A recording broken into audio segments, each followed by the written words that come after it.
Defense General Lloyd Austin, when you said that you stand with Israel, you showed up. You stand here with us.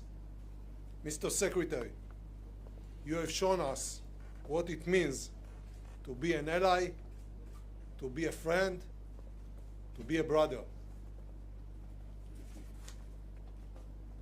The Secretary and I have just left the war room. We sat where decisions are made on Israeli security, on our most sensitive interests.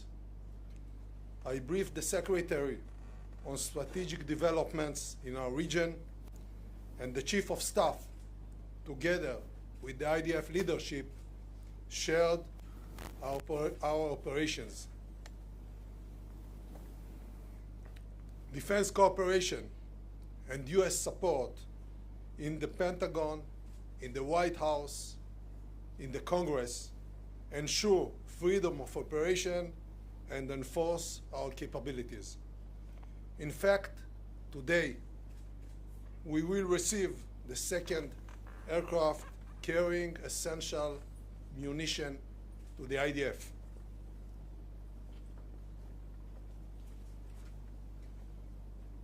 U.S. deployment of assets on land, in air, and at sea sends a strong message to both our partners and enemies in the region.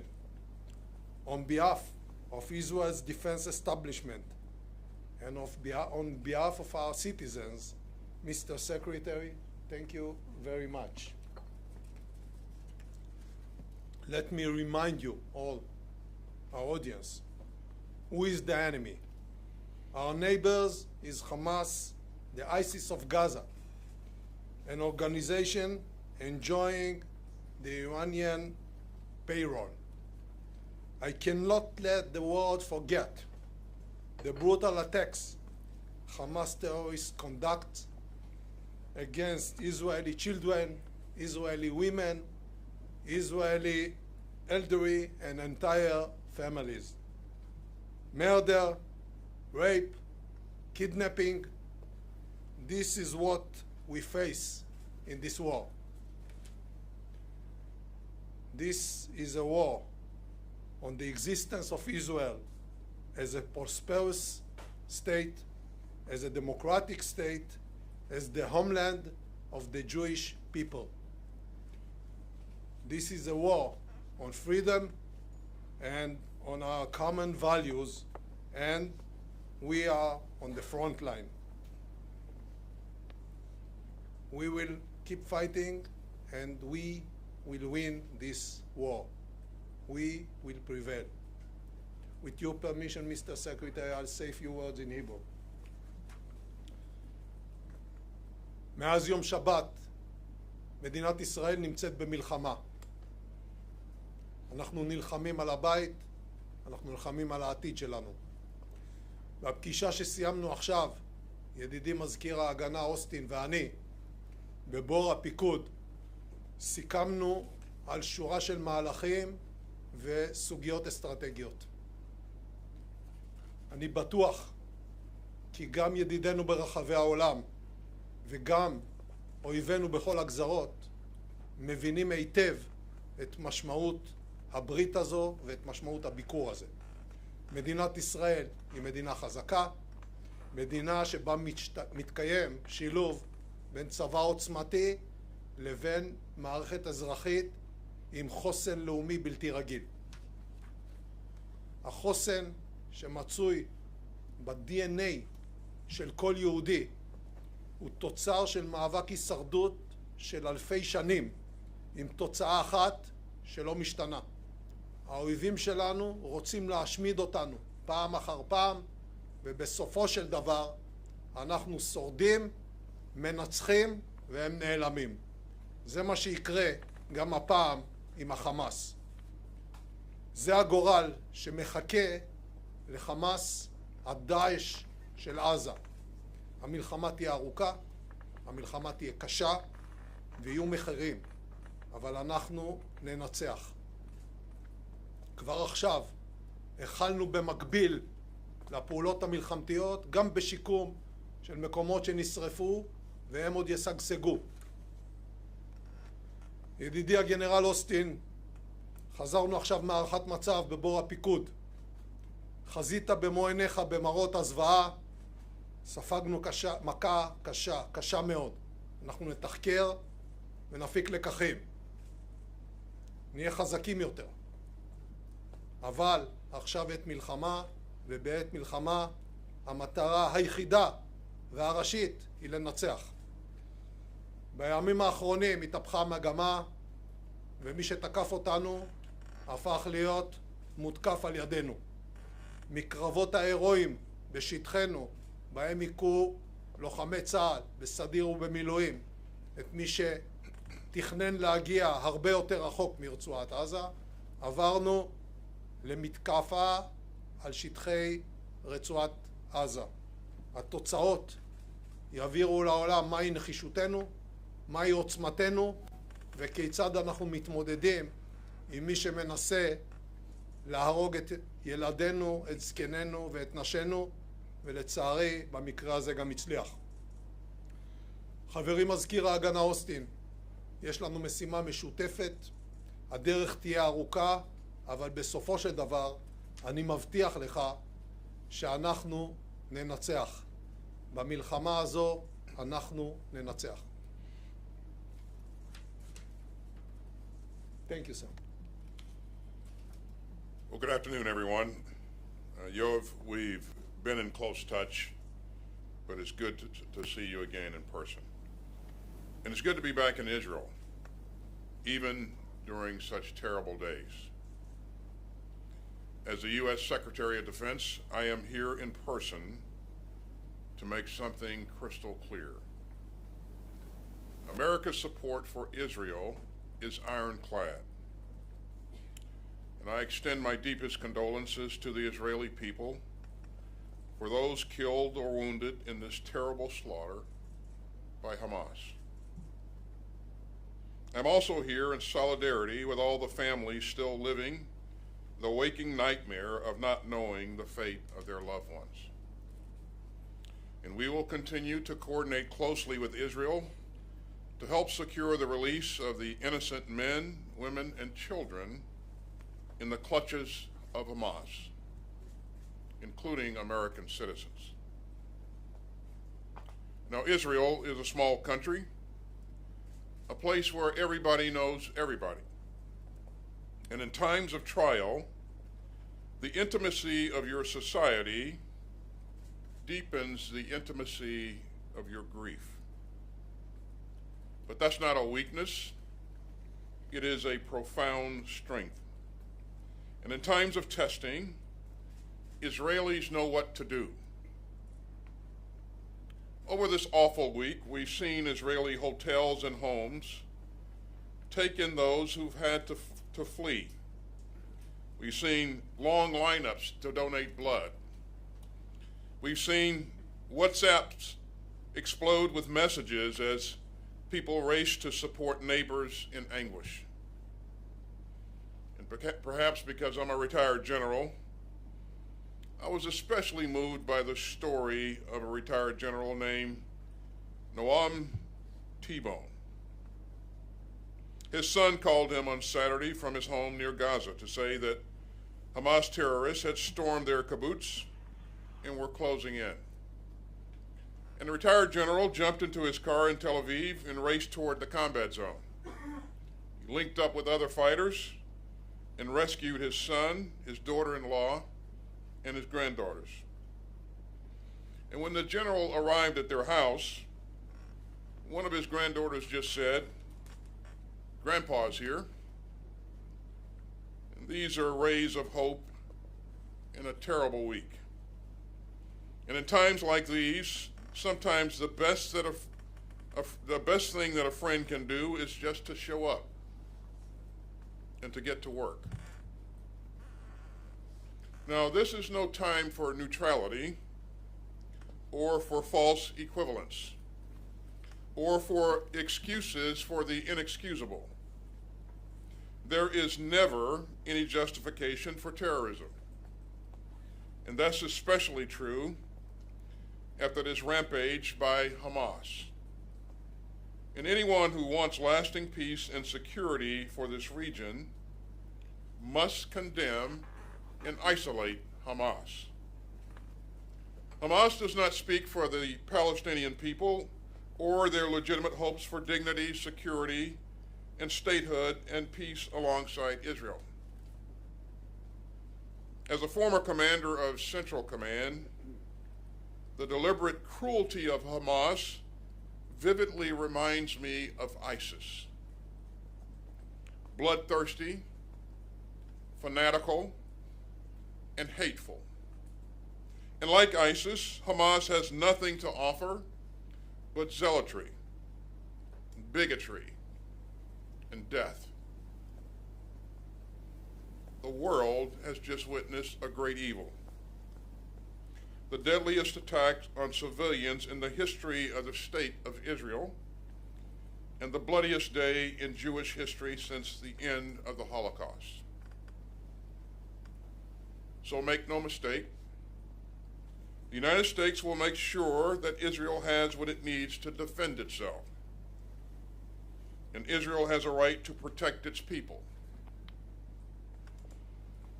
You know, and there are many phone calls this week. President Biden has told Prime Minister Netanyahu that the United States would also respond swiftly and decisively to such a massive terrorist assault.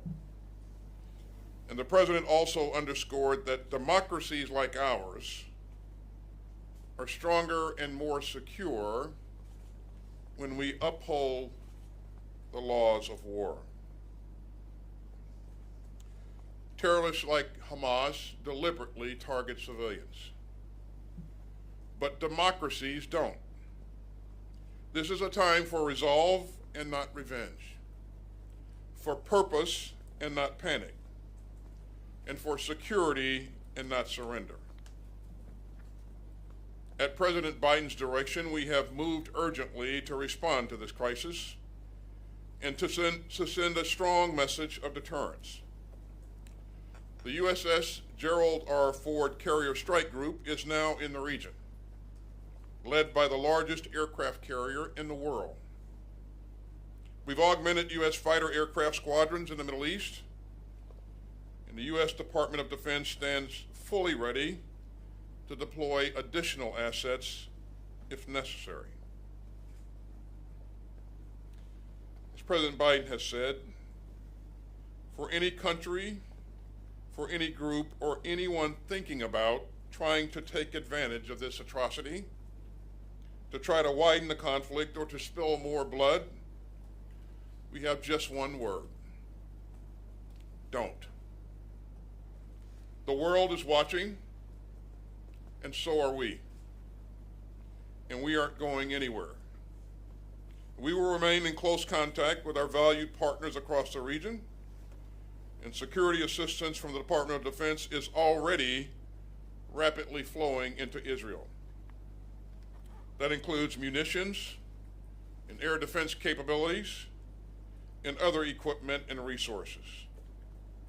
It also includes more interceptors for Iron Dome to save Israeli lives. And we will continue to ensure that Israel has what it needs to keep itself secure. Now, Hamas attacked at a time of global challenge. But the United States is the most powerful country in the world, and we remain fully able to project power and uphold our commitments and direct resources to multiple theaters. So we will stand with Israel even as we stand with Ukraine. The United States can walk and chew gum at the same time. And U.S. security assistance to Israel will flow in at the speed of war. And as this harrowing week draws to a close, and as Shabbat draws near, we stand together, and we stand strong. The United States has Israel's back, and that is not negotiable, and it never will be. And after this terrible week, I wish you and all the people of Israel Shabbat Shalom. Thank you. We'll be starting with the questions, starting with Alon Ben David, Channel 13. Thank you, Mr. Secretary. Your presence in the Eastern Mediterranean clearly projects power, but should Israel be attacked from the north, from Hezbollah in Lebanon, will you be willing to exercise your force and join the fighting? I ordered additional assets to the region to bolster deterrence. And again, the message that we would send to any country or group thinking to take advantage of this situation and widen the conflict, don't. I won't speculate on anything that could happen in the future. I will just tell you clearly that the United States will continue to support Israel's right to defend itself. Thank you. And please, a question to the Defense Minister. השר גלנט, דיברת בתחילת השבוע על כך שהמטרה של המבצע היא למחוק את חמאס. ואזרחי ישראל שואלים את עצמם מה המשמעות של זה. האם תוכל להסביר לנו מה אתה מקווה להשיג במהלך הצבאי שלך ואיך הוא אמור להסתיים, באיזה מצב חמאס יימצא? אנחנו נמוטט את שלטון החמאס, אנחנו נחסל את היכולת הצבאית של חמאס, אנחנו נוודא שהאיום הזה לא קיים בגבולות שלנו, זה יהיה ממושך, זה יהיה קטלני, זה יהיה עוצמתי וזה יהיה לתמיד. Matt Seiler, ABC.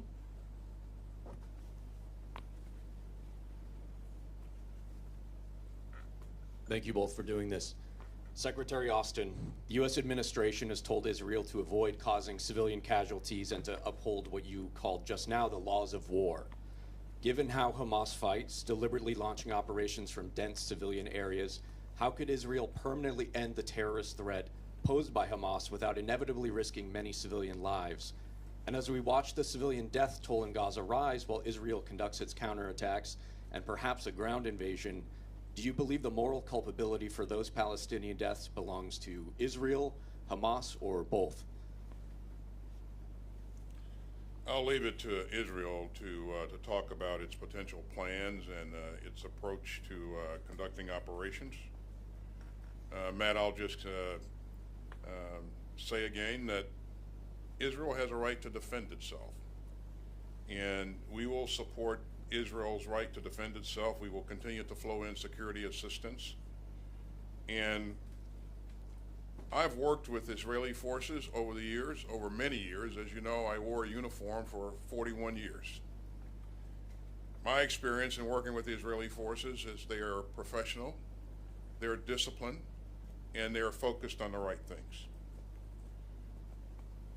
And so I expect that going forward, they will continue to exhibit that same degree of professionalism that we've seen in the past. But you know, Matt, we've seen this before.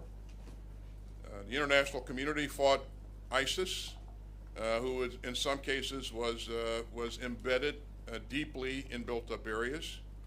And that international coalition fought valiantly and protected civilians and created corridors for humanitarian movement, even in the midst of a pretty significant fight. So again, this is a professional force. It is well led, and I have every expectation that it will be disciplined. Thank you. And for Minister Gallant, have you seen evidence that Iran was directly involved in planning or executing the recent attack on your country, or any signs that either Iran or its proxies are seeking to exploit the situation? And if you do come to see signs of an imminent attack on Israel, are you in favor of preemptive strikes?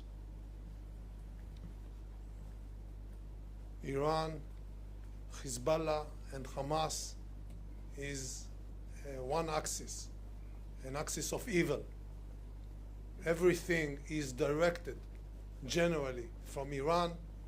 The permission is given by Iran. The money is supplied by Iran.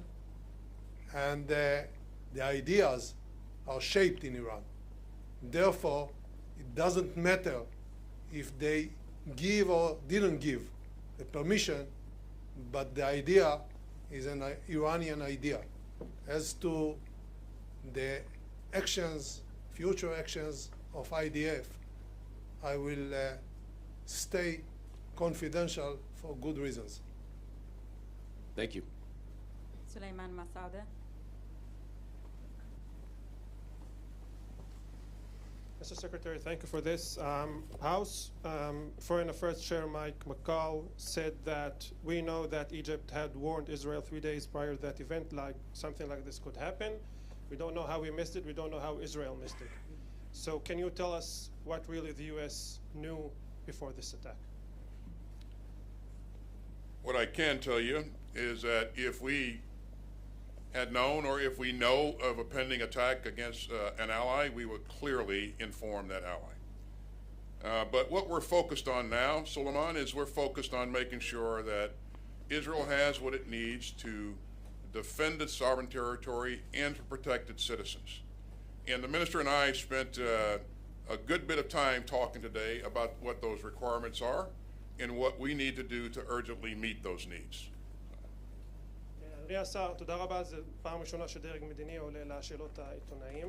אתמול שמענו את הרמטכ"ל גם לוקח אחריות ואומר אנחנו כשלנו בשמירה על ביטחון אזרחי ישראל. האם יש כן כמה אזרחי ישראל שואלים את עצמם, האם כן יש איזושהי לקיחת אחריות מצד הדרג המדיני בעניין מה שקרה בדרום? אנחנו ספגנו התקפה קשה עם מחירים מאוד כבדים. יהיה זמן לתחקר את העניין הזה. בעת הזו, גם אני, גם המטה הכללי, הרמטכ"ל וכל לוחמי צה"ל, אנשי השב"כ, אנשי המוסד, משטרת ישראל, כולנו ממוקדים בהתאם להנחיות שנתתי בדבר אחד, לנצח ולהביס את חמאס כפי שפירטתי. זה מה שנקבע, זה הדירקטיבה של ממשלת ישראל וזה מה שיהיה. And last question from Tom Secretary.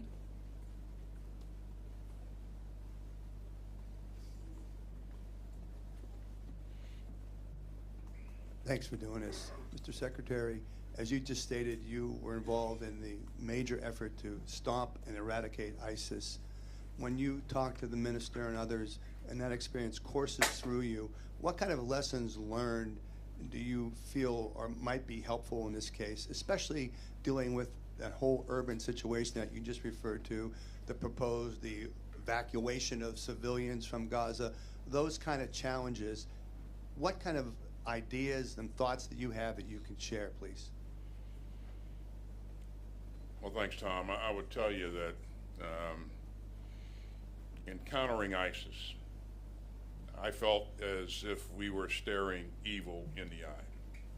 It was truly evil. And what we've seen from Hamas, it takes that evil to another level. And so that's the first thing that we need to remember and consider. There are a number of things that we talked about today that there are some lessons learned that we'd be more than happy to share with our allies here in terms of operating effectively in dense urban terrain, creating safe humanitarian corridors, making sure that we're thoughtful about how we shape the battle, and making sure that our objectives are well defined, and so we'll continue to share the lessons that we've learned over the years, and of course, as the Israelis prosecute this fight, we will learn lessons from them, and so I think it's this great teamwork that has served us both well over the years, and we'll continue that. Mr. Minister, there's been some confusion over the 24-hour deadline that Israel announced for civilians in Gaza to move south, to evacuate and move south. There was a 24-hour deadline initially reported, and then there's been reports that Israel has modified that, have left it open. In other words, not sticking to 24 hours of a deadline. Would you please clarify specifically, is there going to be a deadline? What can you tell us about the deadline?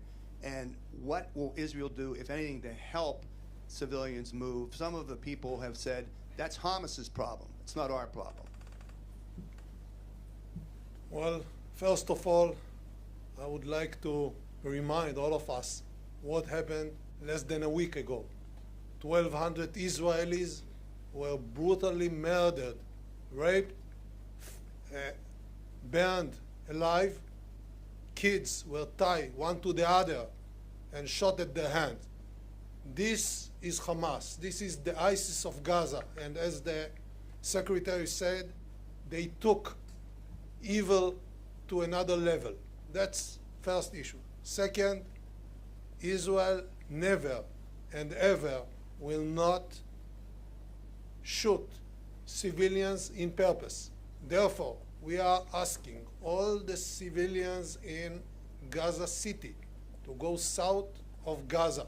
And the reason is that because we don't want to harm them.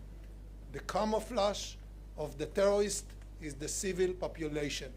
Therefore, we need to separate them. So those who want to save their life, please go south. We are going to destroy Hamas infrastructures, Hamas headquarters, Hamas military establishment, and take this phenomena out of Gaza and out of the earth. They cannot live among human civilized people. But 24 hours, is that deadline still holding, the 24 hours? Thank you very much. We're done for today. Thank you.